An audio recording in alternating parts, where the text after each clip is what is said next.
What's up, everyone? Welcome back to Be Sacred Space. Here we're all about self-mastery, freedom, and co-creating our desired realities. I am the creator of this beautiful, amazing, and lit space. My name is Byanca, but you can call me B, and I'm here to inform, support, and empower you on your unique journey. So please stick around. I promise you will not be disappointed. Oh my goodness, I am super excited. Today is a special episode of Be Sacred Space. Today we are having our very first special guest, Will Keller. Now, Will Keller is a freedom activist, an animist, anarchist, student, teacher of nature, and a father. Will is the co-host and producer of Natural Freedom League video series and a content creator for the One Great Work Network. Will Keller is devoted and morally obligated to increase awareness on the causal factor of suffering for humanity and to expand the understanding of the current human condition by educating the public on crucial topics such as conscious parenting, human psychology, human behavior, objective morality, natural rights, and natural law, the universal laws of nature. All of these topics are inseparable for understanding and achieving true freedom for humanity. And that's what we're all about here. So please give it up for our special guest, Will Keller. Thank you so much for joining us here today. It's my pleasure, Bianca. I'm glad to be here at the Sacred Space and your first special guest. So it's an honor. Thank you. So that was a pretty amazing intro, but can you just give my guests a little background about yourself, how you came to creating content, and where my viewers can find you at? Absolutely. Yeah, no, my bio is kind of a mouthful. I got to get a shortened version. Simply put, I'm a moral educator and educator of nature, primarily the laws of nature, which are natural law. Um, so quick little bit of background. I was raised on a ranch, so I was very close to nature. I always had a an interest and a reverence for nature. Nature for me was, supreme authority. It was something outside and separate of human authority. I used to, when I was a teenager, I would see all these human constructs like public school, government, all of these things. And it just seems so out of balance with the rhythm of life, the natural flow of how nature operated. And even today, I say nature is the wisest mentor. So, growing up, coming into myself, coming of age, I definitely got into culture and became a musician. I was in the hip hop industry and R&B industry for 12 years. Did a lot of touring cross country. I went outside international, Southeast Asia, all over the place, all over the globe, which was a great experience that allowed me to get to know myself from a an egoic perception, and I mean that as in the self. Get to know myself in this reality, in the somatic sense.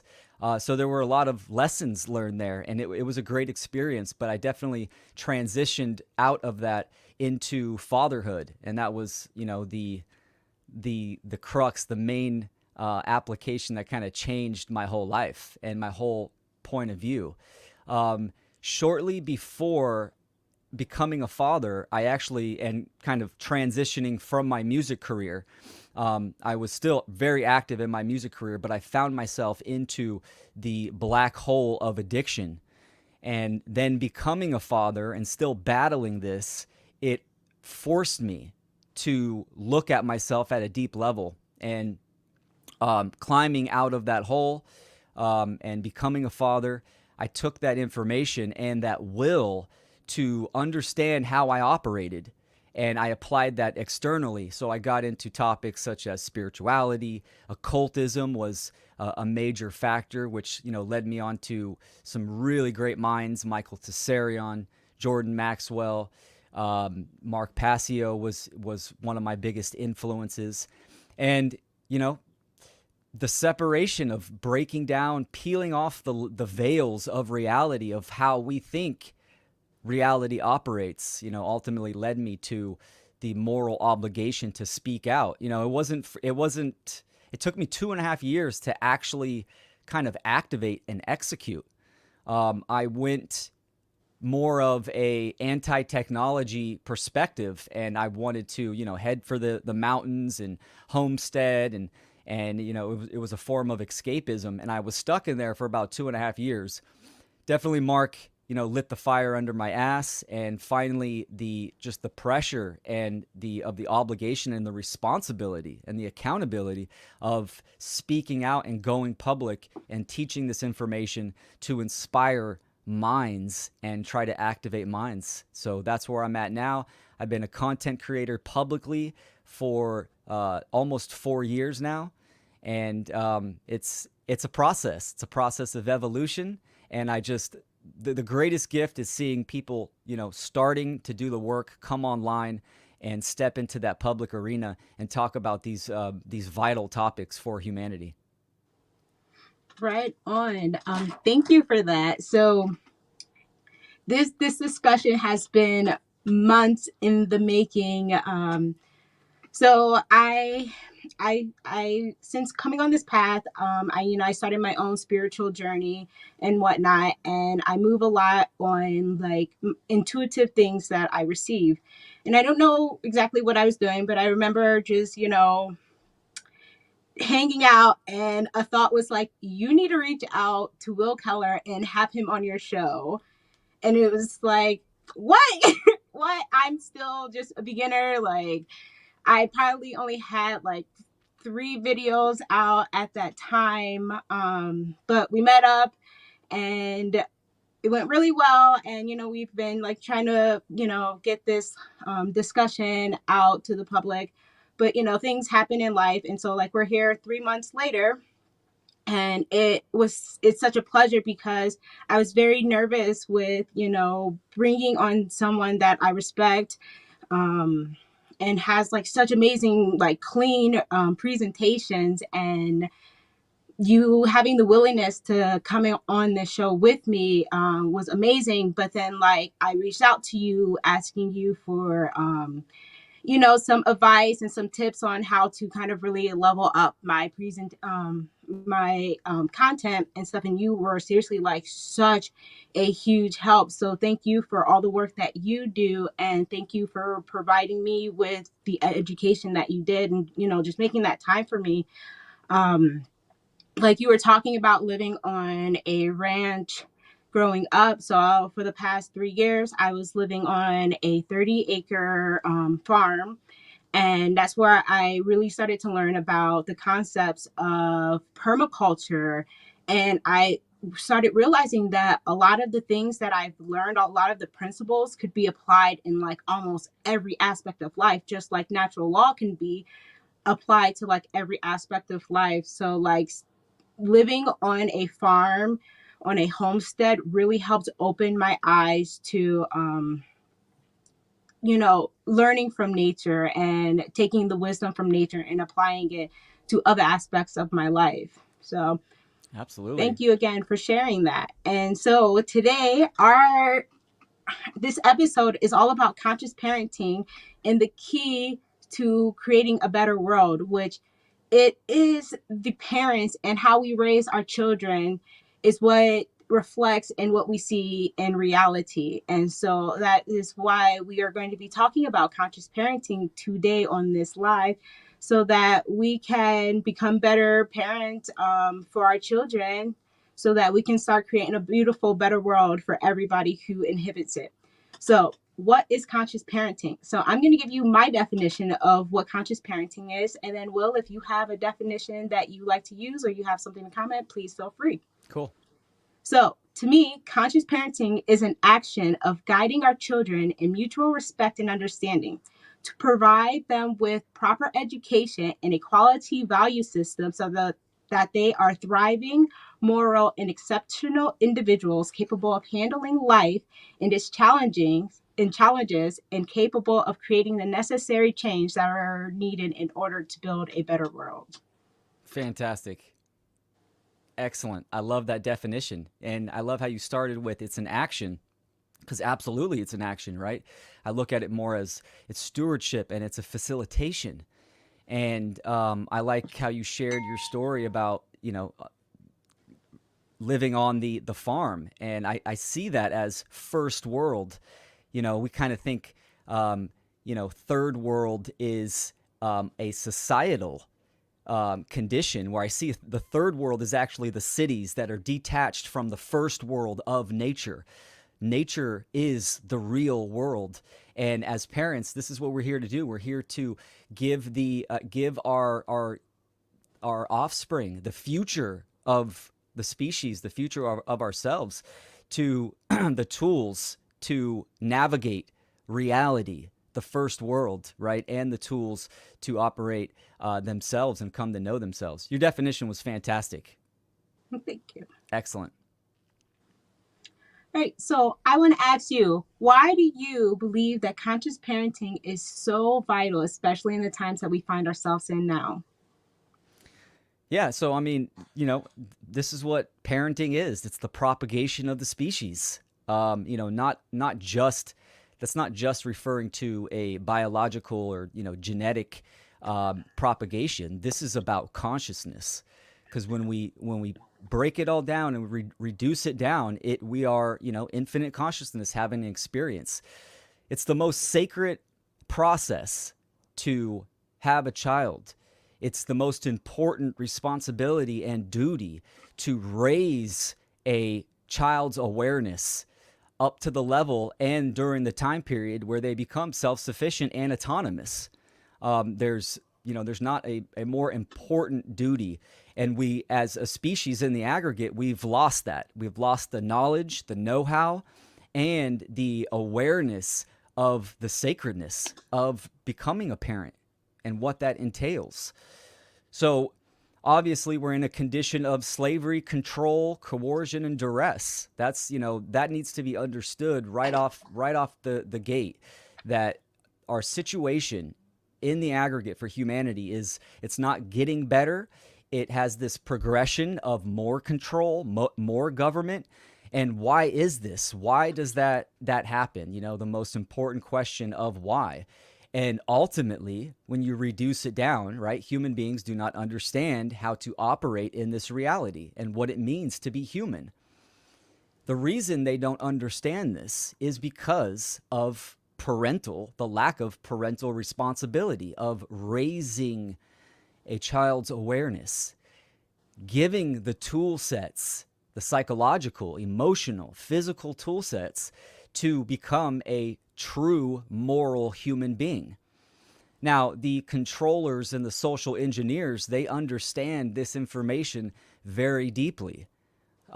So their influence on society, they know that if they can program and condition people are going to have children, and that ignorance and that negative knowledge, incorrect knowledge, is going to be propagated and passed down to their children. So now you're creating a conveyor belt. You're creating a system of propagation, immoral propagation, condoning and based in violation of natural rights, and complete ignorance of natural law, of nature, the first world, how things operate. And that's the self as well. The self and reality are one and the same.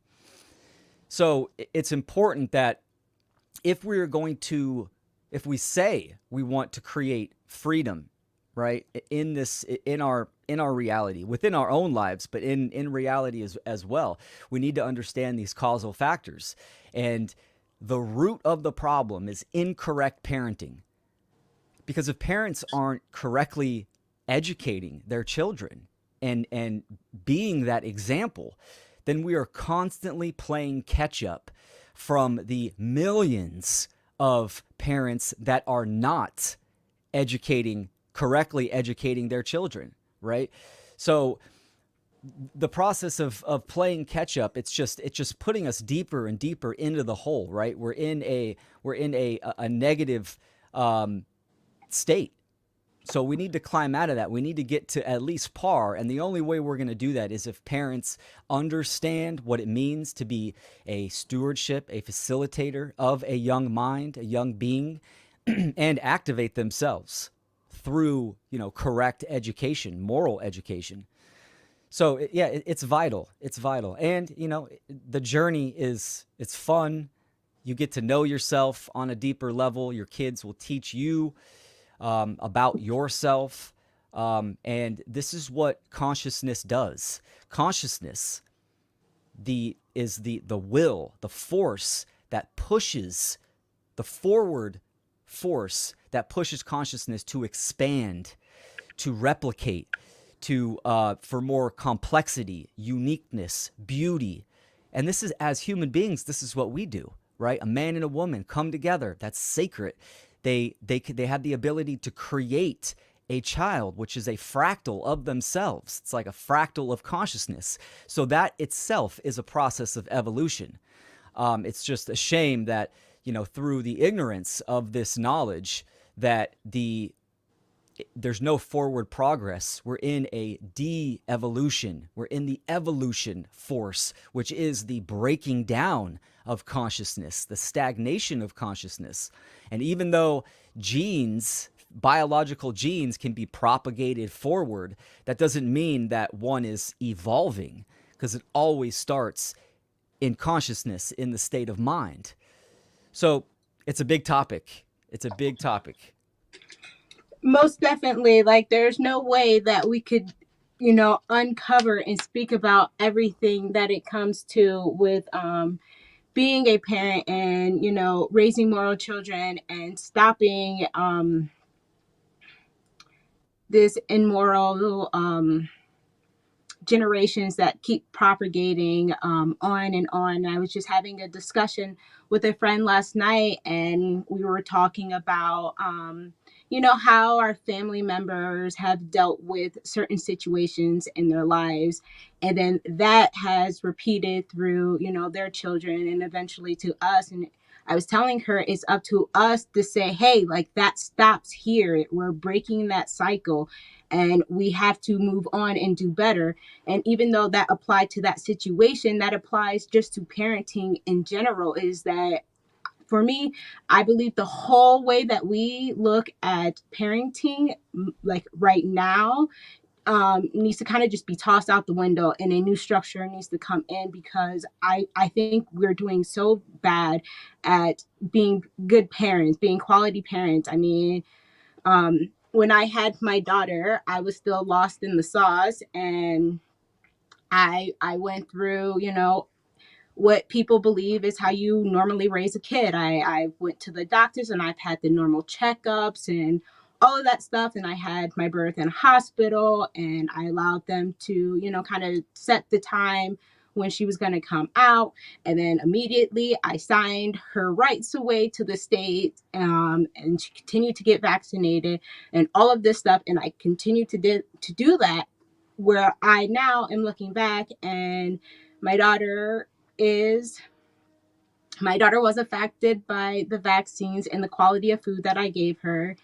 And I am paying for that now and catching up with trying to now be a better mother for my daughter and reclaim her rights, and to heal her immune systems like I should have did at the beginning. But I didn't know any better, because I was just doing what my mom did and what my grandparents did and what their grandparents did. Like, we continue these cycles without questioning if it's right or wrong. Mm-hmm.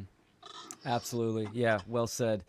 I mean, modern parenting currently, it's more of it's simulation is what it is, right? When you look at simulation, there's also the definition of simulation is an imitation of something. Now, this has a negative and positive connotation, right? People think, oh, we're living in a simulation. No, it's not a computer algorithm.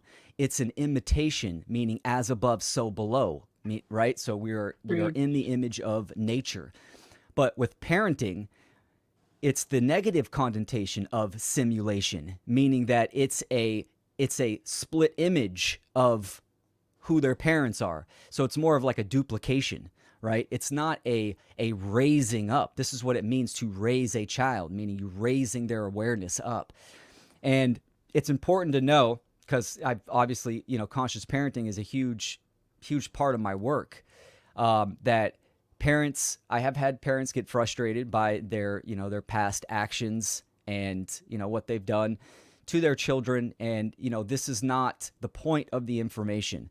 The point of the information is to educate people right now, meaning the past has happened, that needs to be accepted and integrated, but the awareness and the action needs to come in the present moment, right? Like you have educated yourself, you have reached a higher state of awareness, and now you are activated and you are applying that to your children.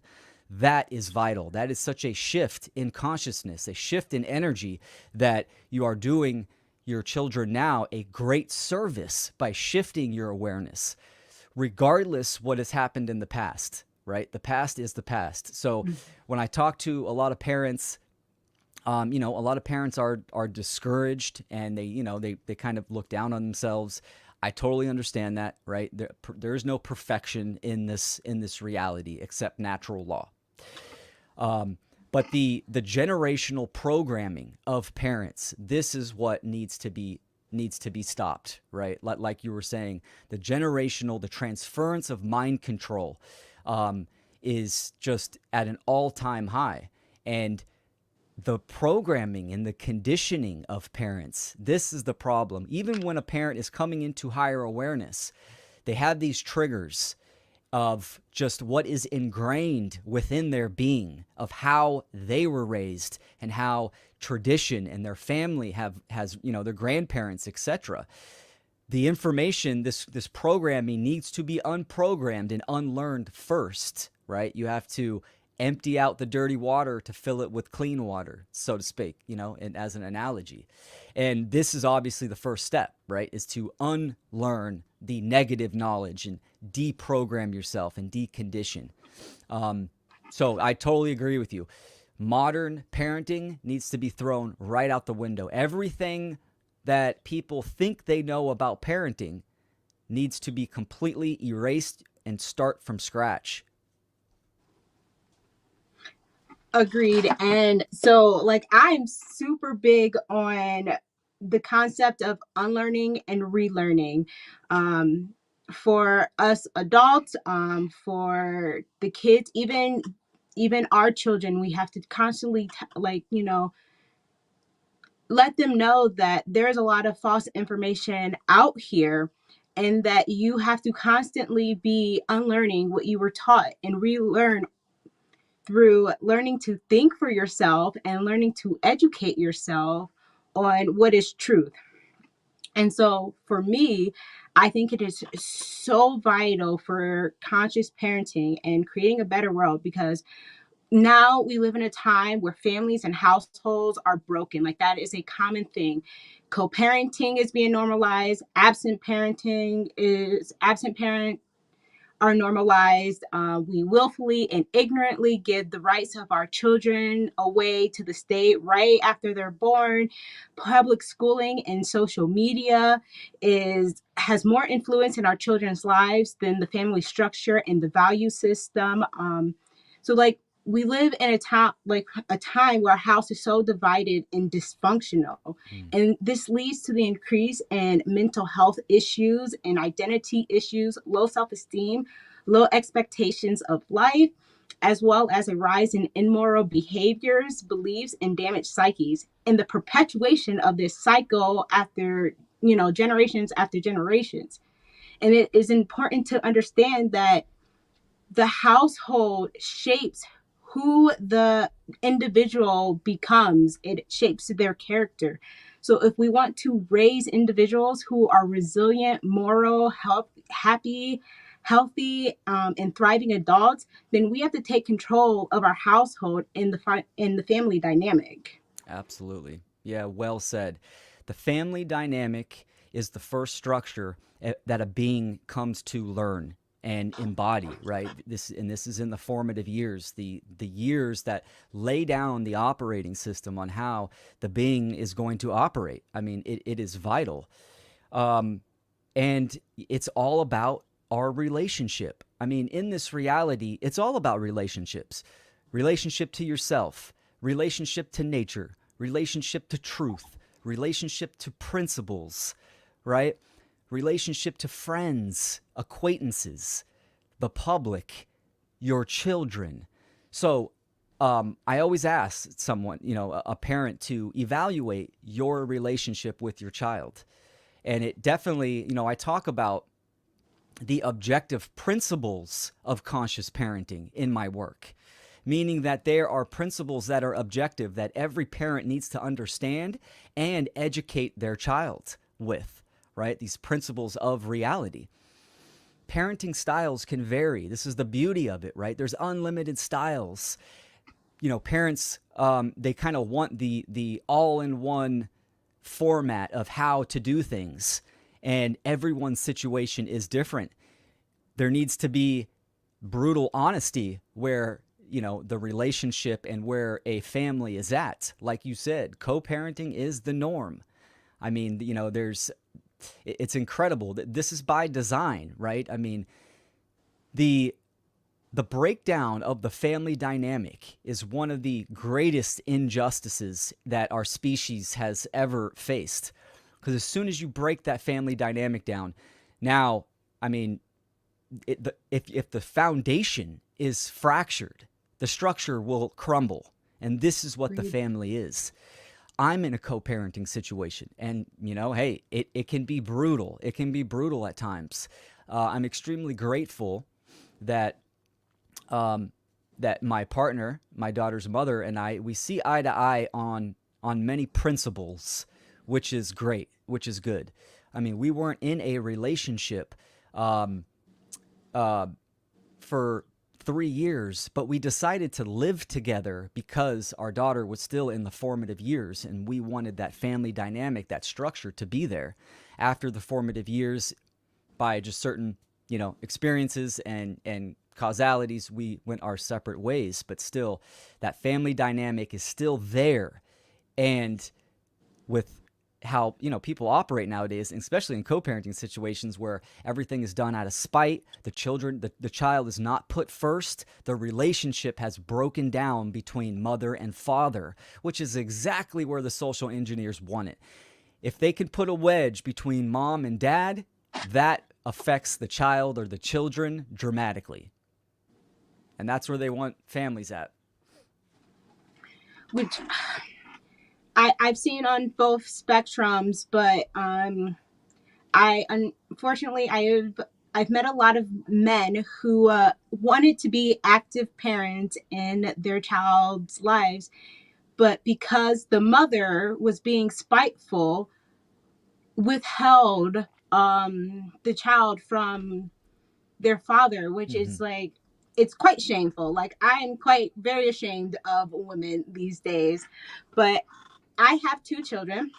My oldest child, her biological father has never been in the picture.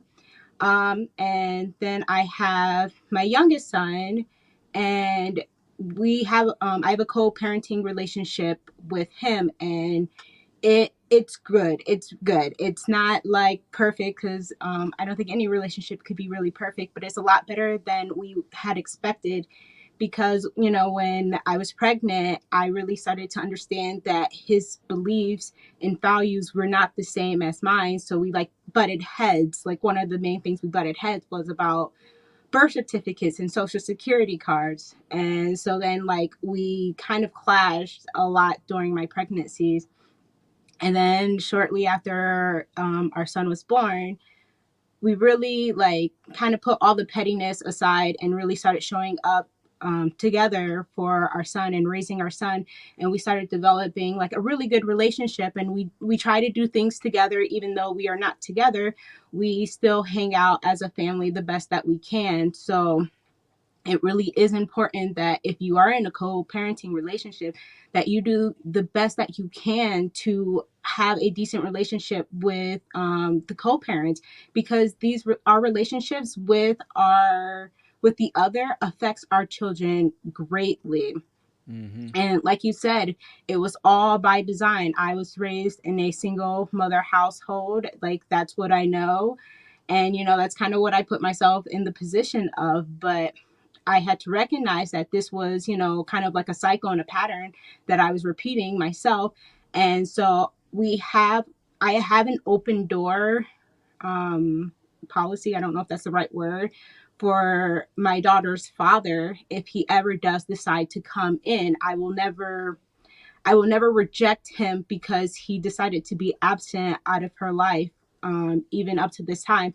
And I do try to keep an open relationship with like an open communication with my daughter, because she is of the age of 8, so she does ask questions. And so when she asks questions about him, I never speak out of spite. When I talk to other people about him, I never speak out of spite. I never say anything like bad about him. I understand that, sometimes you're just not ready to be a parent. Sometimes situations happen and some people just cannot show up. And so I will never drag his name through the dirt. I will never talk bad about him to my daughter, because if ever she decides to try to pursue that relationship, or they try to pursue a relationship with each other, I want to have the least amount of influence, a negative influence with my daughter and her potential father. For me, I'm actually very lucky. I have a best friend who has been in my daughter's life since she was 2, and he kind of takes on that father role. So even though she doesn't have her biological father, she does have a father figure in her life. That's beautiful. That's awesome. And I can relate to that. That's how my childhood was. My parents had a brutal divorce and a separation when I was 2 years old, and my younger brother was one. And but my dad met my stepmom, and my biological mom was kind of out of the picture for most of my childhood. She was out of state. We only saw her every once in a while. So my stepmom, I called her mom ever since I was a young child. She stepped up, and she what filled that motherly space, and I'm super grateful for that. And that's something that people need to consider. I mean, especially nowadays, where single parents, they still lack that knowledge of self, so they externalize, thinking that they just get in a relationship, right? They bounce from relationship to relationship, like that's going to fill a void of the lack of self-knowledge and self-awareness. And but you're bringing someone into your child's life that has a profound effect, meaning either there's a good relationship where it's a good influence, or there's the lack of. But regardless, that person is still in your child's life. So I think that's we need to get to spiritual adulthood. And the things that you just said in your last comment, where you don't talk bad or negative about your daughter's father, I think that's huge. That is huge in society now, where mothers are subsidized, right? They're paid to follow through in the separation, where emotional stability for men and women is at an all-time low, where the young child is more mature than their parents, right? Because the parents have all this programming and conditioning that they're triggered and they're acting upon. I mean, it's really disgusting. So it comes down to the principles, right? Even the principles of reality. Like, what does it mean to be a woman? What does it mean to be a man? And I've seen men that they just throw in the towel when the separation goes sour, and the mother is withholding the child, which absolutely is an immoral action. But as a man, you must fight as long and as hard as possible for your children, right? And I don't see that in a lot of relationships. Not a blanket statement. I know a lot of good fathers out there and good mothers. I'm just speaking in the uninitiated masses, right? Where fathers throw in the towel and mothers operate out of spite. It's common. It happens. Everyone's heard stories about this kind of stuff, and it's just spiritual immaturity. Not a good sign. Definitely not.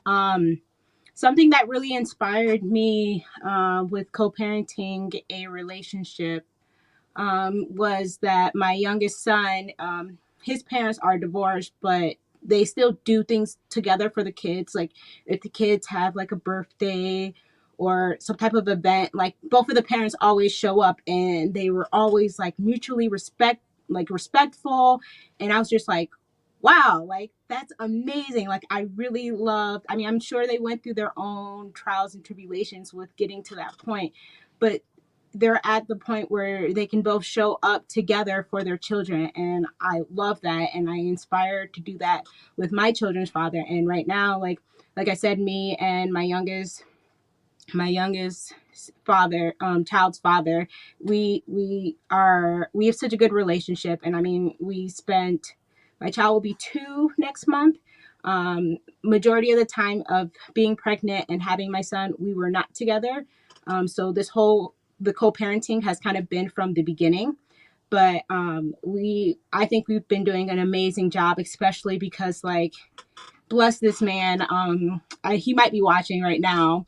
uh I do have like my own set, like, things that, like, I won't bend on. And one of the things is like, I can't give my child to the state. Like, that was something that I drew in a line and was saying that I'm not doing that anymore. And so I know for him, coming from the traditional background and growing up like how we just normally do things, like, I know that was very difficult for him and he didn't understand. But I mean, he's been very patient. We've been working on securing other legal documents of claiming our son that is not through the government. And so it's been like, I'm truly blessed that he works with me, even though, like, my views and opinions are, kind of, for him, out there. So I've been Sure. very grateful for that.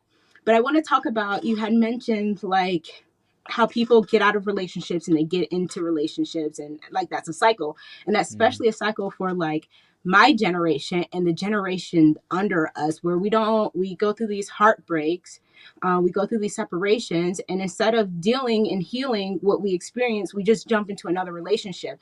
And that's cool and all if that's what you want to do, but if you have children, you cannot do that. You need Mm-hmm. to be more conscious about that. So I just want to give a warning out to any woman who comes across this live. If that is what you're doing and you have children, you need to stop. Like, because you don't know who you're bringing into your child's life. You don't know what their intentions are for you and your children. And so it's best to not just be jumping in and out of these relationships because you feel lonely. Mm-hmm. You ultimately have to think about what's best for your children and not what's best for your temporary emotions. Well said. Yeah, no, that's vital. That's absolutely vital. You know, people are scared of pain, right? So when they get out, when they have a breakup, depending on how brutal it is, right? That pain, they don't want to pursue that pain, and they don't want to contemplate it and apply introspection. They just want to cover it up. They want to put the band-aid on. So they just, they bounce around to relationship like another person is going to fill that void, right? And as you know, Bianca, you cannot give someone something you yourself do not have, right? So um, the process of self-knowledge needs to really be embraced. And hey, parents, you only got 10 years. I mean, if it, and I can dive into this a little deeper, right? From birth to about nine, 9 to 10, right? Those are the crucial years where your child is all yours, right? Maybe even a little bit younger, 8, right? As soon as they get in 9 and 10, now their age is increasing, um, their capacity for higher order thought function is increasing, their autonomy is increasing, their sovereignty is increasing. And guess what? Now you've switched roles, and your child must be respected as an independent being, right? Sure, you're still, you still provide the house and you're cooking dinners and stuff like that. But I'm talking about psychologically and emotionally. They have to be respected. It's completely different from when they were a baby in the formative years. So, 9 years, you have that time period where your child is fully 100% yours, and then they are becoming into their own being, their own self. And that is a whole different category, the coming of age that parents need to really contemplate. And we see this programming and conditioning being played out even in the adolescent years, right? 10, 11, 12, 13, where I'm still the authority over you. Do what I say because I say so. We still see that, right? As for kids that are teenagers. If you're going to have that last lack of respect and trust for your child, then you're going to get something as the rebel, the lashing out. Because as we know, you try to control and restrict anything, it's going to fight against that, right? That's a form of slavery. So and any living being will defend themselves from that, and children are no different. If you show them no respect and no trust, then they will lash out and they will act out. And this is where you get lying. They call traditionally it's looked at as a stage of adolescence. Oh, the rebellious years, right? They're going to rebel against their parents. This is a programmed, conditioned response that the parents are initiating, and the child is responding to the lack of from their parents. And this is crucial. But 10 good years, and when I see parents that are bouncing around from relationship to relationship to fill those voids, it's absolutely a disjustice to your children. Which is what the children pick up and repeat when they are of the age as well. Like, we really have to be conscious of what we do, what we say, how we show up for our children, because they're constantly watching us. I mean, throughout our time together, our kids are constantly watching us, learning and adapting. And so if that is how we are showing up, that is how our children are going to show up. Absolutely. And I see that, unfortunately, I see that a lot with just not great actions. Like, I don't know, I see a lot of, when I see parents and I know like their history and how, they had multiple partners, I do see that reflecting in how the child later, as they get older, and how they approach relationships. So I think that's like a good segue to talk about like some topics and issues that everyone may not be, ready for. And that's okay, because we must be okay with coming face to face with uncomfortable truths so that we can raise moral and thriving individuals. And that is the deliberate attack and the breakdown of the family unit and in the attack on our children, which I know can be hard at first, especially to recognize when, the deliberate attack has been happening for generations. And the only way that we can really, stop this perpetuation going is to bring it to awareness and face it head on. And so there are so many ways that they are attacking our families and attacking our children, and far way deeper than we can talk in one show. But I just want to speak on a couple of things. And if you have anything that you want to add, please feel free. But I want to start talking about, the birthing system and how we bring children into the world, and how we, how the woman is treated when they're pregnant, and all of the unnecessary things they put women through. So like, it seems normal for people to go to these normal checkups and to have all these testings done, and whatnot, but that is actually disrupting the pregnancy and the birthing process. So when I was pregnant with my son, I had got a midwife this time, and we did very like limiting visitations. She was absolutely amazing. Little like side note, I remember interviewing her, and she was great. And the last thing I said to her was like, the only thing is you can't wear mask here. And she was like, oh my goodness, thank God I had to let someone go, because they were like really like, on that bandwagon. So she was amazing. But we did no testing. I mean, I did get my iron checked out because I was very low before I got pregnant. So we wanted to boost my iron up, so I was prepared to deliver my son. But that was the only testings that I got, was to just check my iron. I didn't get an ultrasound. I just let everything be natural, which was amazing. But right now, like, it is so normal for doctors to intervene in the woman's pregnancy. Like, the thing is like, our bodies are so amazing and magical that the body already knows exactly what it needs to do. And the body will tell you if there's something wrong so you can address it. And so that doesn't mean that you don't have to have any type of medical support when it comes to pregnancy, but we need to stop letting them have so much influence during our pregnancies. And then on top of that is how our babies are delivered. And it's like we get these due dates, and these are just estimations, but the baby can come wherever it wants to. So I know a lot of people feel pressured when they're at the hospital and they are pushed Pitocin. I think that's what it is that speeds up the pregnancy. Mm-hmm. They persuade you on how you push your baby out, laying down on the bed, which is the least natural way for a baby to come out. Um, as well as, they kind of push epidurals. And so, like, this is a direct attack on our families, starting right off the jump.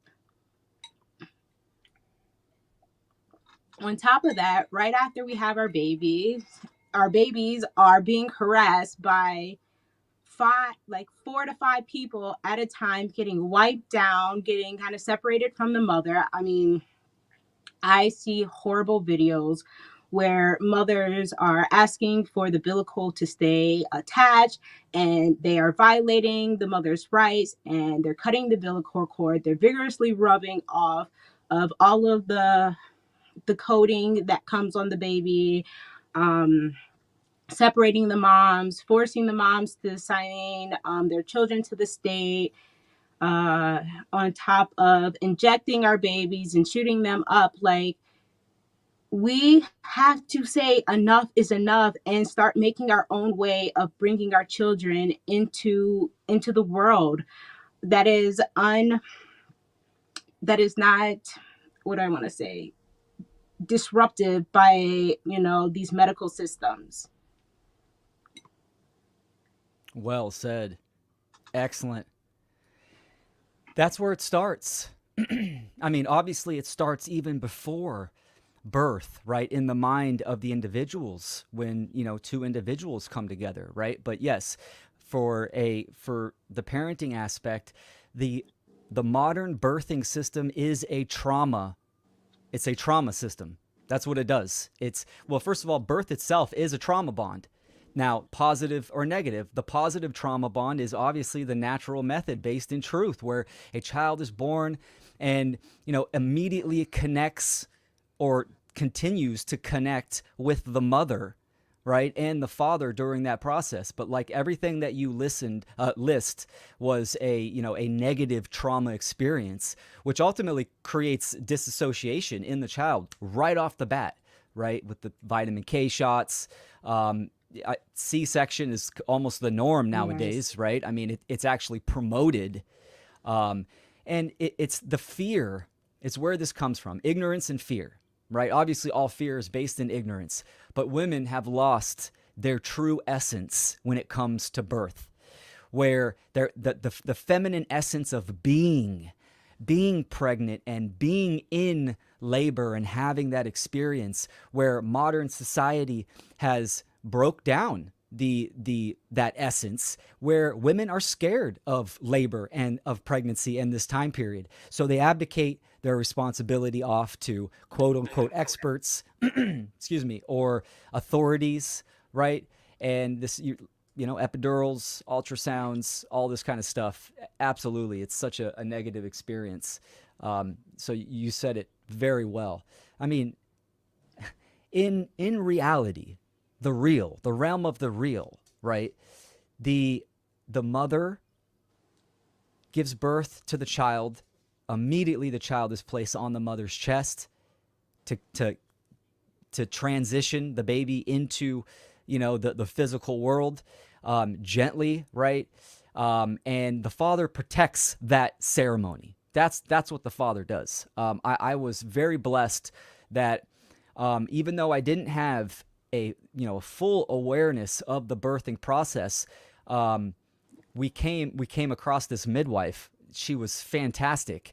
So we had a natural birth, a delayed cord cut, I caught my daughter.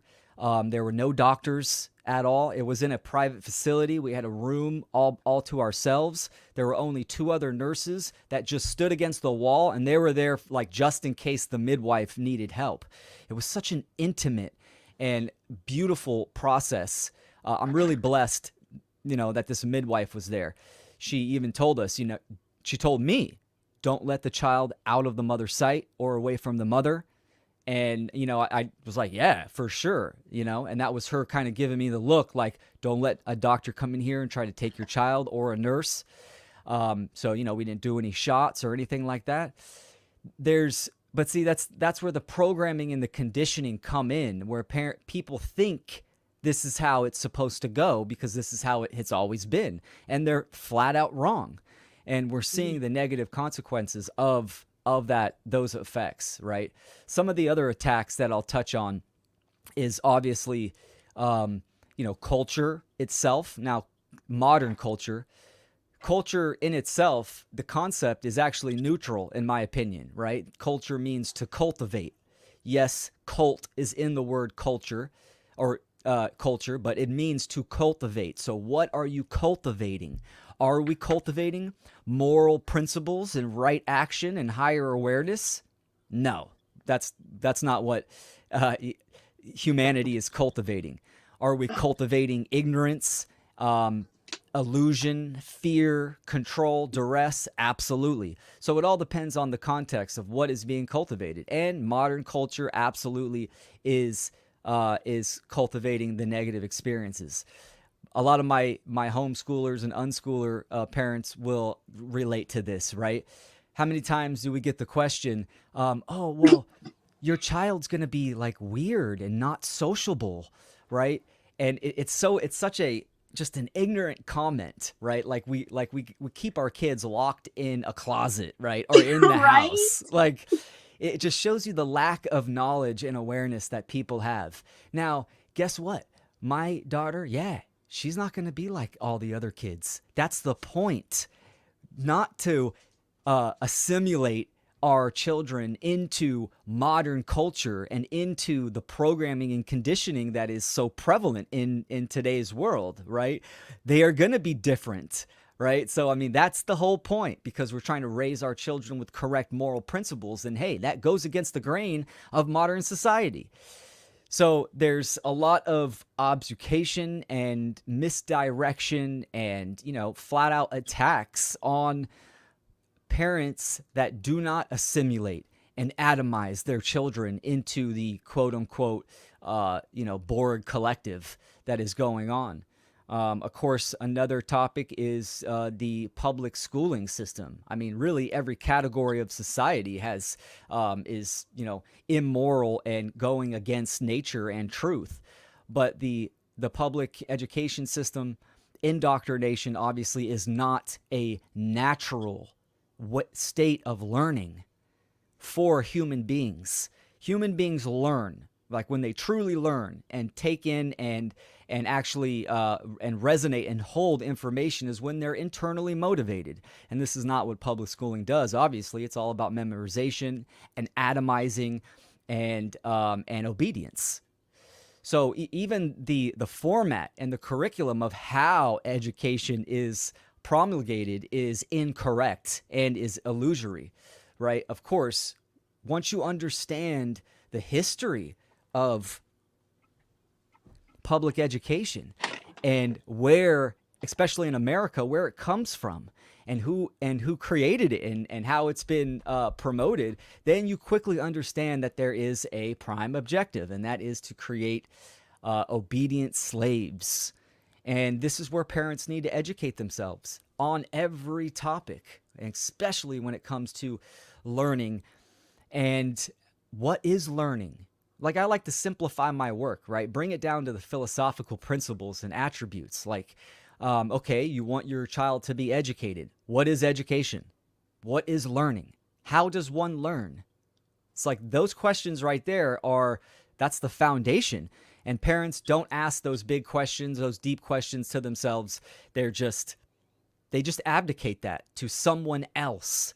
So they are sacrificing their children to the state and to modern culture. And this is the problem, right? There's that lack of responsibility, the ability to respond to being a parent. So there's a couple for you.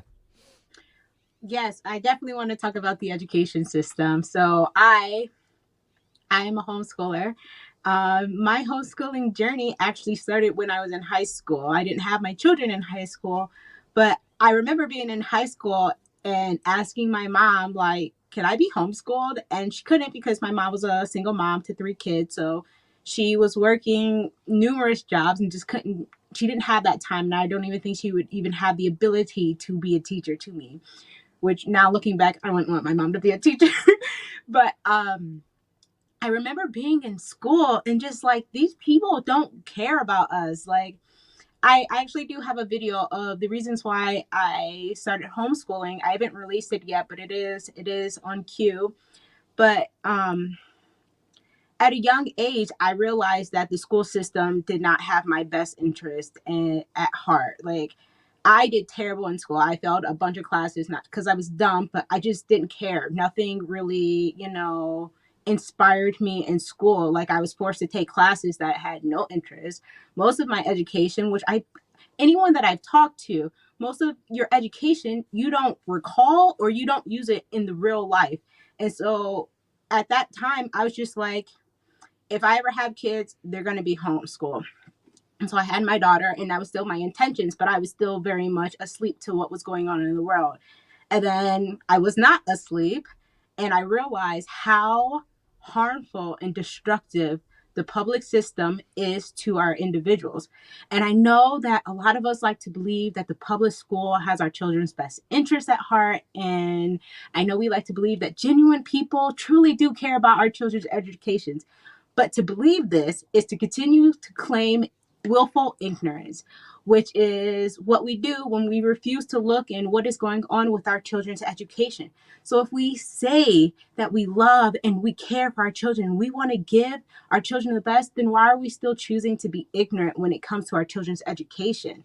So I urge anyone to look at the downfalls of the Common Core curriculum, which they push in all public schoolings, the amount of sexual misconduct that happens between teachers and staffs, including other kids as well, the skyrocketing numbers of cases of bullying, the decline in mental health and self-esteem. Like, there's no more denying the harmful effects of public schooling and what it is doing to our children. And I know it's not easy, especially when we do have to make money to, operate in this realm of existence currently. But what's more important, providing financially or raising moral and independent and capable children? And so I know it's hard, but Mark Passio says this when he was talking about how he kind of quit his job and allowed the universe to kind of carry him and let him do the great work. And I can vouch for this is when my daughter was 2, I quit my job and became a stay-at-home mom. And it's not always been easy, and it has its points of struggle, but I've always been taken care of. I've always been able to provide a roof over my children's head, and I've always been able to be their teachers. Like, we are their first teachers, and it is up to us to educate them. Not that other people will not educate our children, because even us as adults, we are always learning, but we have to be the first one to teach them core principles and values and, true education and how to think for themselves if we really want to do better for our children. Well said. Absolutely. And something I talk about is obviously I mentioned relationship, and this is what it comes down to. Now, I understand for some co-parents, unschooling, homeschooling isn't an option. Either, one of the parents wants to, the other does not. Even, maybe they've been through the court system and it ruled against them. Whatever the excuse may be, right? I mean, again, this is going to be different for every single person. But regardless, even if your child is in public school and you're in the process, or you can't get that switched, you are still the influencer, right? Meaning, what is the relationship that you have with your child? Now, of course, the reason why it's 5 days a week, 8 hours a day, 12 years, why this is how the schooling system is, right? Plus homework and all this stuff for public education is because they want time. Time equates to influence. So the more your child or children are spending in public school, that the more influence they are going to have potentially, right? But regardless, the parents are still the parents, and they have a say in that, and a major influential role. And that's, where I come down and talk about just relationships in general. So that's important for people to know. I'll give a few resources for people that are, trying to get their kids out of the public system, or, trying to communicate to the other parent. Obviously, John Taylor Gatto, fantastic.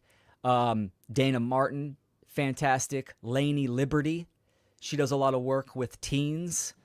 Great work. And my good friend David Rodriguez, which he actually works with parents to get children graduated early and to get them out of the public education system. And he's just a wealth of information. So those are good resources, because I get it. Everyone's situation is different. People might not have the ideal situation.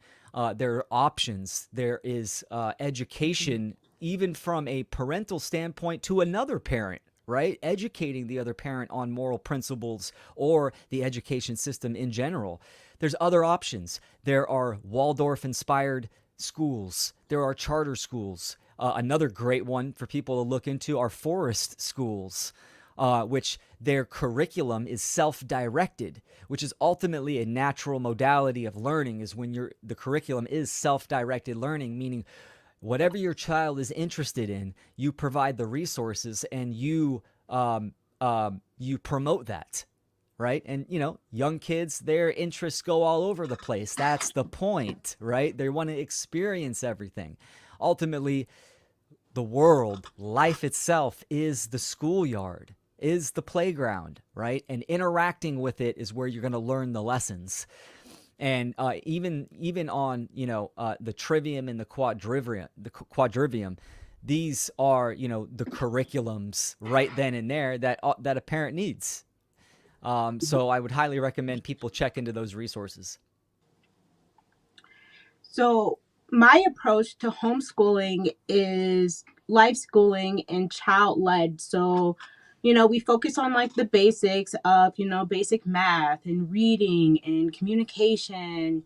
And like then we include like life skills, like house management, because I do believe that building a strong family foundation and unit is so vital for allowing my children to be free individuals in the world, because I want them to show up as their best. But I talk to my daughter a lot when we do schooling.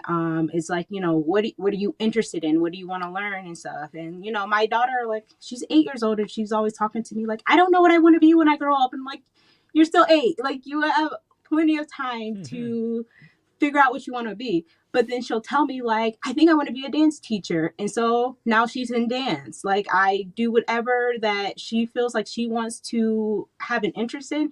And I try to help her pursue those, because so often as parents, I know we do our best to like prevent our children from having disappointment, to being hurt. But a lot of the times, the way that we talk to to our children, is the way that we encourage them, is so discouraging. We tell them to play it safe, that, just go to college, get a job, work your way up and stuff. But that's not the only way that you can, make a living and, survive in this world. And if I feel like people would be more happier if they were if they were encouraged to pursue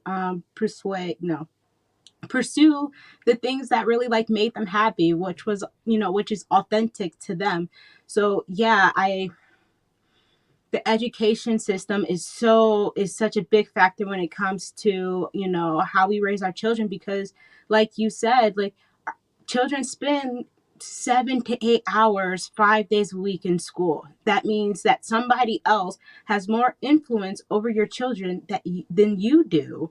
And not only that, our children are also around other peers who are receiving the same education, who are dealing with their own family stuff. And now that is an influence on our children's behaviors as well. So, honestly, parents, please, if you have not thought about it, please start looking into taking your children's education back into your own hands and stop just trusting in these public school systems to provide your children with the best education. And Well so said. Absolutely. another aspect that is affecting the family dynamic is media. And this has been used as a weapon on the family unit. And children and young adults are like the easiest targets.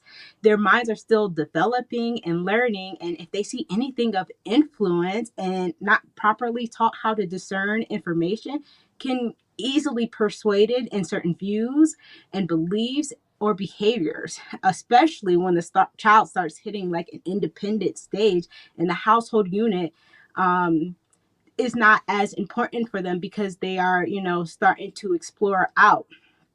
And so now more than ever, we can see the impact of media and how it has on the development of individuals. And individuals will do repeat anything that they see and hear, which is dangerous because there's so much horrible agendas that are placed in the media right now that just destroys the individual's character, their morality, and consciousness. Absolutely. Yeah, great topic. And some of these agendas are full-fledged and having a big impact on growing minds. I think it's important to understand that media needs to be looked at as another method of education, right? Um, Again, the context of media comes into play, right? Like, what is your child watching? How much time is involved in all this kind of stuff? I see a lot of parents even using the media tool as a controlling device, meaning they self use that, if you don't do what I say, I'm taking the iPad away, etc., etc. But yet there still needs to be that education there where you are educating your child on what it is. What is the media, right? What is entertainment? And shocker, once your child gets into the adolescent stage where they're, becoming their own, they're coming of age, this is what I was talking about as their autonomy is increasing and must be respected. So if they want to watch certain things, there has to be a level of respect. Now, this does not negate that there's no education there, right? Let's just say, we have not watched the new Barbie movie, right? But if your child wants to watch the Barbie movie, there should be a level of education, right? So there's that balance of obviously not letting harm be infiltrated into your child's mind. But then again, fully restricting media will have a negative consequence on your child as well. Again, depending on what age. If we're talking about a young child where in the formative years, I mean, you have 100% control on what your child's going to watch and for how long. When you get into the adolescent stages, right, it's different. It shifts. So that's important to know. But with these agendas, again, this is what entertainment is. It's entrainment, entrapment for the mind. And with all the subliminal messaging and symbols and stuff like this, they absolutely want to influence. And the question comes to how much time and what is the context. And this is stuff that parents really need to understand. It's a tricky balance, especially in this day and age, the age of information, the digital realm. My perspective has shifted quite a bit the last couple years, especially coming from one extreme of the polarity where I was very much anti-technology to now in more middle of the road where education is important.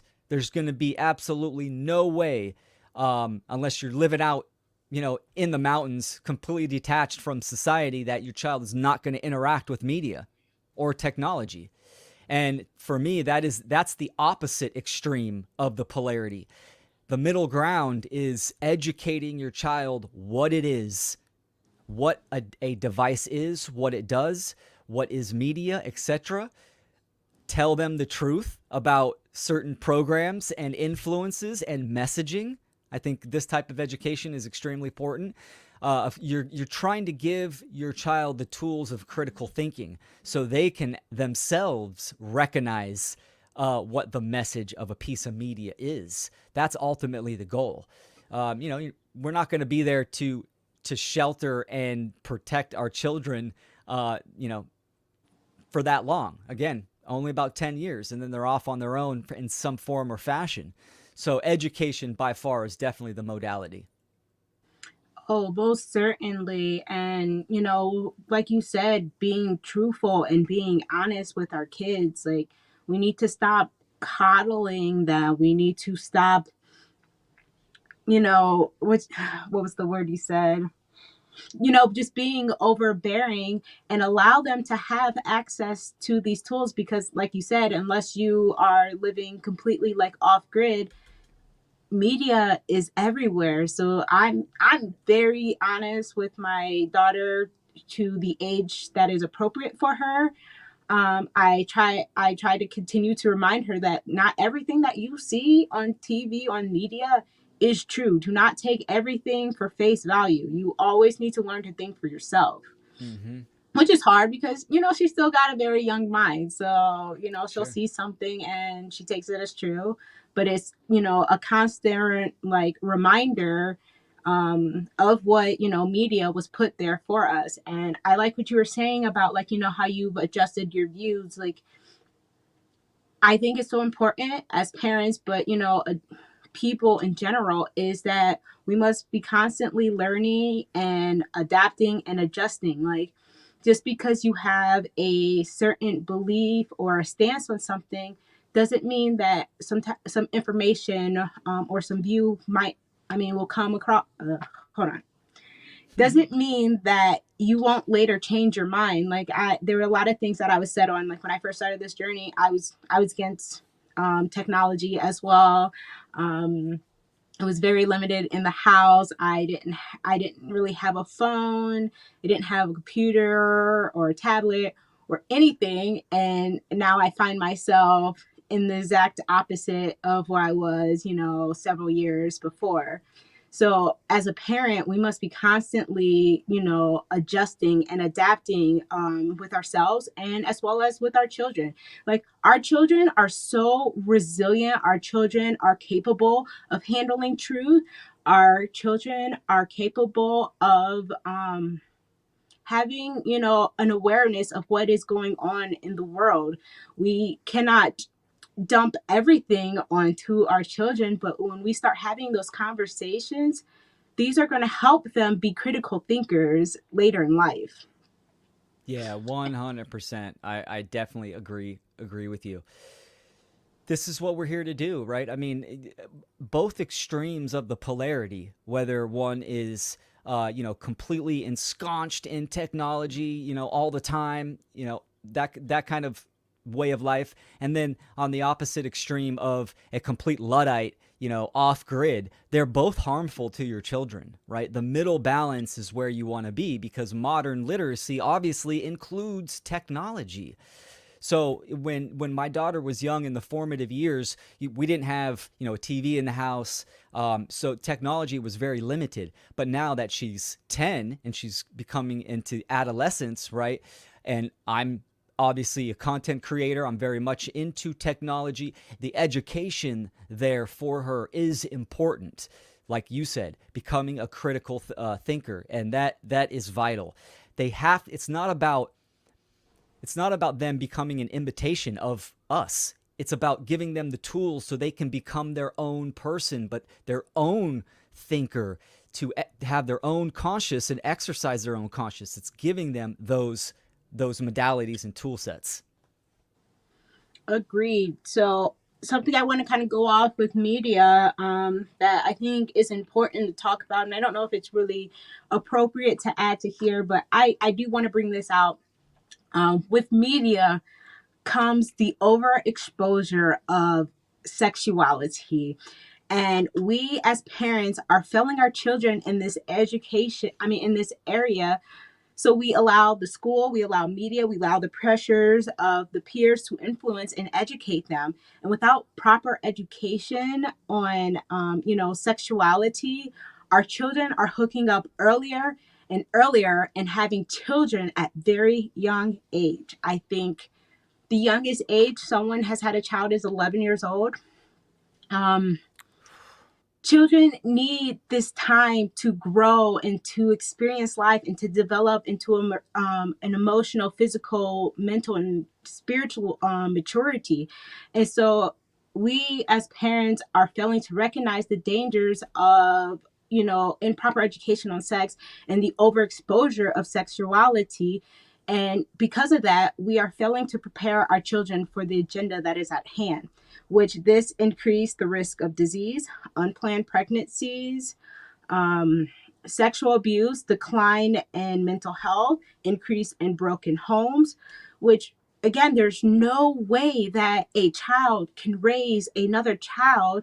And as the parent is still developing and learning about themselves and the world around them, they cannot provide their offsprings with the proper foundation to raise well-rounded individuals.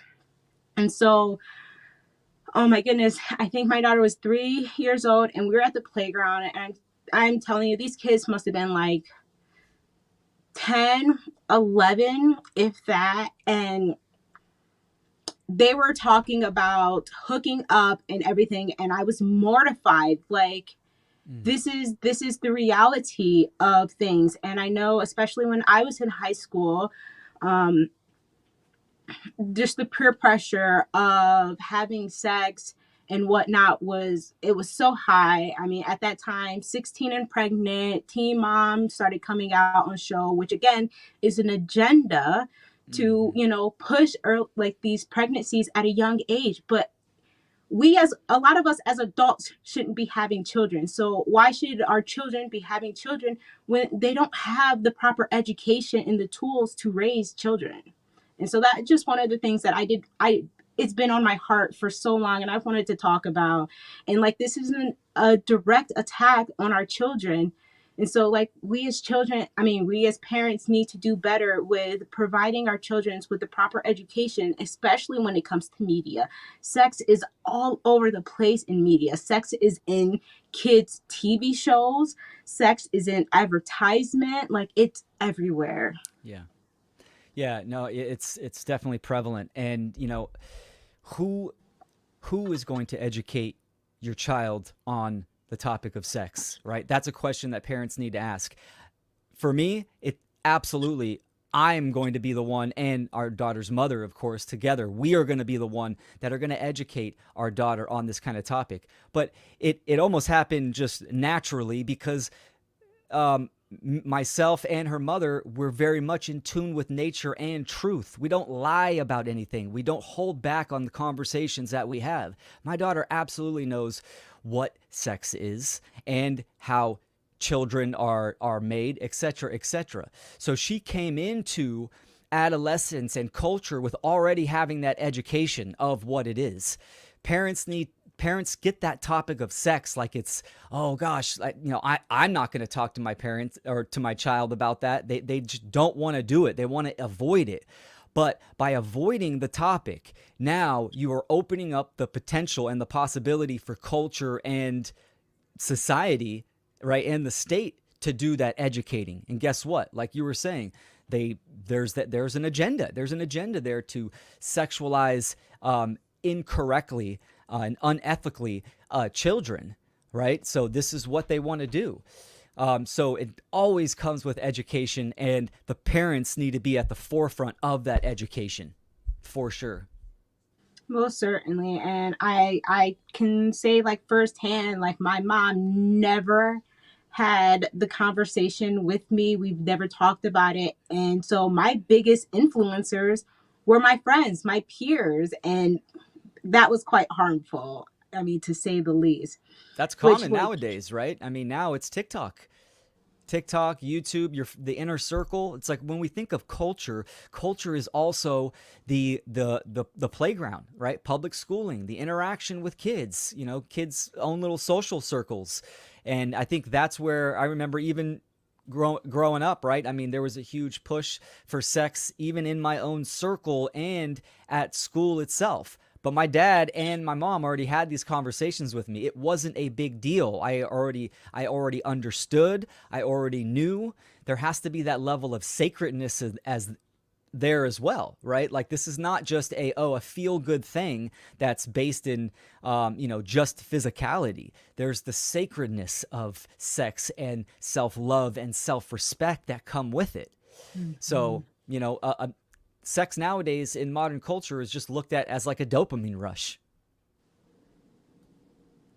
Most certainly. Yeah. Most certainly. And that's like that goes hand in hand with the hookup culture and how I mean, I'm sure men do this, but because I just know a lot of women with kids, like I don't think they have the proper education of, understanding the sacredness of sexuality and have multiple partners and like not that they're having multiple partners in front of their children, but they're bringing these partners in their child's reality. So like even if your kid is little, they're still picking these habits and these beliefs up, which again comes with like we need to one properly educate ourselves what sex is and the sacredness of it and how destructive we have turned sexuality to, and we need to not be so scared to talk to our children about this. And I mean, even at an early age, we need to start introducing concepts like this, because not just that, there are people who will harm your children in sexual ways, and they need to understand that they have autonomy over their body and that they are not of the age to be in these acts. Mm-hmm. And so when, like I was talking about, when I was in high school, teen mom and 16 and pregnant, and the movie Juno came out.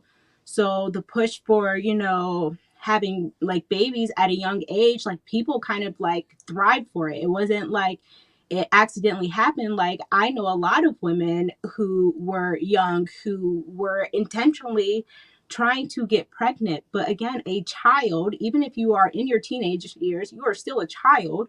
You cannot be raising a child when you still have a life to live. Yeah. And so let's start making these conversations of sex a normal thing that we give to our children so that they are best prepared for the reality of the world, especially when it comes to, the overexposures in our media. And so kind of on the topic of, sex and, having unplanned children is kind of like the normalizations of broken home, which is a huge topic. I mean, can cover anywhere between, single parent home, absent parent, teen pregnancies, to the authoritative relationships between parent and child, to overworked and stressed parents. Is like now I understand that things happen and sometimes these things, come about. But the problem is that we're normalizing it and we are moving farther away from what a traditional family is supposed to look like into more of what a toxic family is. And so a family that is is mutually respectful and loving, and that's where we build strong relationships where individuals feel safe, supported, and empowered. But when the home is broken, this can add extra stress to the parents and to the children. When the household is out of balance and there's an unspoken authoritative structure set up, then the child will take this as truth and apply it in their life. So, in a healthy home, there's no higher authority over anyone. But in a broken home, when there is an authoritative structure, children learn to fear us and feel like they must obey us, which they take this as a mindset and either push this onto other people or then look for authoritative figures for themselves who they think knows better for them, which is very dangerous in the long run. Absolutely. Yep, for sure.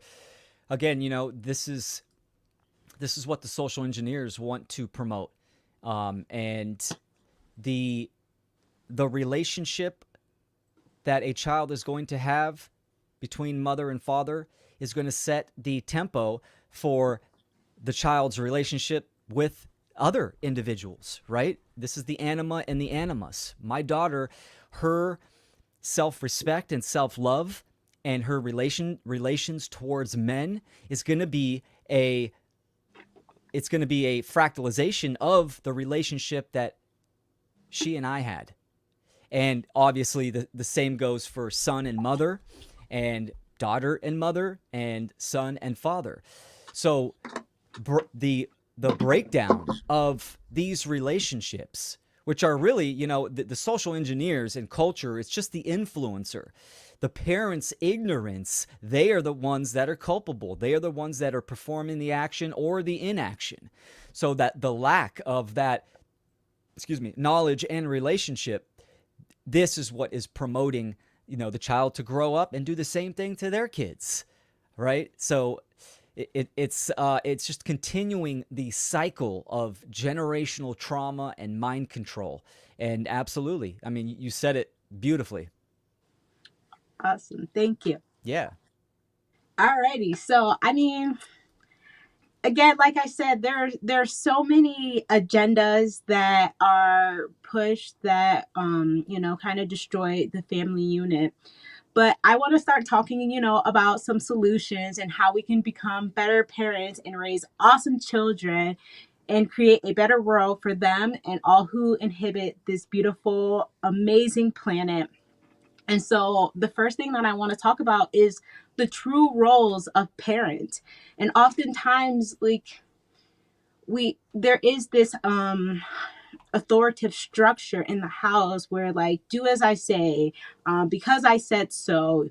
I'm the parent, you are the child, you must respect me and everything. And yes, a child should respect their parents, but we also need to respect our children as well, because they are individuals just like us, and they deserve mutual love and respect. So for me, the true roles of a parent is to know that we are guides and guardians, and we are not their rulers and we're not their controllers. We are supporters. We are here to encourage our children to be themselves authentically, to pursue their passions, and to fulfill their dharmas. We are also their defenders. We must at all costs be willing to stand up and defend our children against all threats. And we are their educators. We must realize that we are our children's first teachers, and they depend on us to give them the proper knowledge and tools so that they can lead and think for themselves. Did you have anything you'd like to add to that? Ditto. You said it. You said it so well. That was great. I'll just add. I'll simplify a couple things. Everything you said, I agree with 100%. Very, very well articulated. We are here to give the tool sets of natural law and objective morality to our children. And the three principles I talk about: natural law, the laws of nature, how the laws that govern reality, right, and our own selves; the trivium, learning how to think; and objective morality. That's the curriculum right there. Those are the three objective principles that a parent needs to uphold, embody themselves, and educate their children. So you have a child that has the capacity and the know-how to recognize conscious and exercise conscious, meaning right action, to become a moral human being. This is what raising a child's awareness ultimately is, simplified in 1 minute. And this is the natural rights, the sovereignty, the autonomy. It's a beautiful process. But yes, like you were saying, that there's respect there that needs to be understood and looked upon, right? a lot of parents nowadays see their child as property. That is a huge, that's folly right there. That's completely incorrect. Like you were saying, we are the stewardships and the facilitators of a young being, an individual, and we are there as caretakers, right? This is what stewardship means. It means entrusted to one's care, to raise them up, provide, protect, give them the skills so then they can leave the nest and they're fully autonomous. So,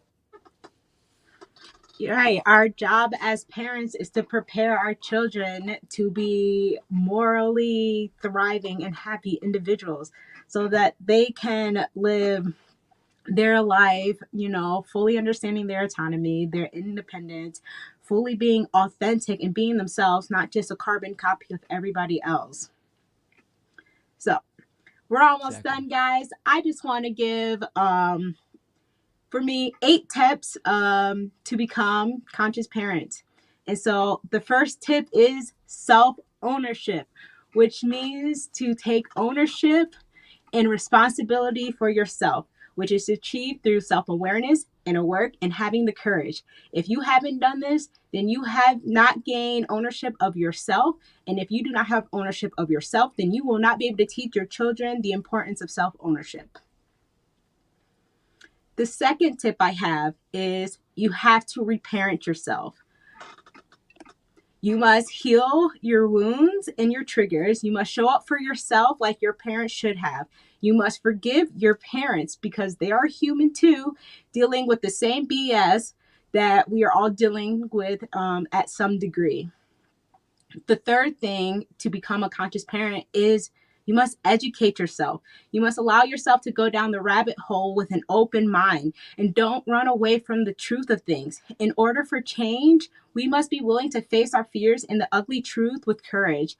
And you may learn a thing or two which can change your life in the way that you show up for your children. The fourth tip I have is getting honest about how you are showing up for your children. Being a conscious parent is more than making sure our children have good grades, fed every day, have a roof over their heads, and giving our children whatever they want. We need to take less focus out of this and put more focus into the quality times that we give them, what we are teaching them, what we are preparing our children for, and as well as instilling quality values and principles, as well as developing strong self-concepts so that they know who they are and feel confidence in that awareness. The fifth tip that I have for you guys is to build healthy, loving, mutually respectful relationships with your children. We are only their guardians and they are not our property. They deserve the respect that we ask for others for ourselves. They deserve the respect that we ask of others for ourselves. When a child grows up in this kind of relationship, then they are most likely able to develop strong, healthy, respectful relationship with themselves and with others. 6, to become a conscious parent, you must defend your family at all costs in order to protect them, support them, and raise your children the way only you know is best. The 7th tip to becoming a conscious parent is to find the right support. Thank God for the internet, and we have the ability to find other like-minded individuals all over the world. So don't feel like you're limited to your circle. The 8th tip for becoming a conscious parent is having compassion for yourself. We are all figuring out the best ways to be parent. We don't always get it right and we make mistakes, but the important thing is to hold yourself in compassion and allow yourself to unlearn and relearn. Oh, I have another tip. So the 9th tip to becoming a conscious parent is to start slow and don't stop. Conscious parenting is a journey and you are constantly learning, applying, and adjusting. The best thing you can do is to see it through. And so that is all I have. Do you have any other tips, tricks that you would like to give to the people to become conscious parents? That was excellent. Well done. Yeah, I'll just rattle off a few. Respond instead of react. Discipline is shown. Discipline is not spanking. Discipline is shown by your own example and behavior. Education goes both ways, right? So embrace the student-teacher dynamic, meaning your child is learning from you and you are learning from your child, right? Certainly. Never lie to your children. I tell my daughter this: I will never lie to you. Speak the truth to your children, okay? Regardless how, if it's a hard truth as well, speak the truth. Play, right? Embrace their imagination, promote imaginative play, and don't lose that, that childlike innocence that we all have in our very essence, in our soul, in our being. So play is a big one. And fight for your family, fight for your children to the death if need be. So those are the ones I'll add.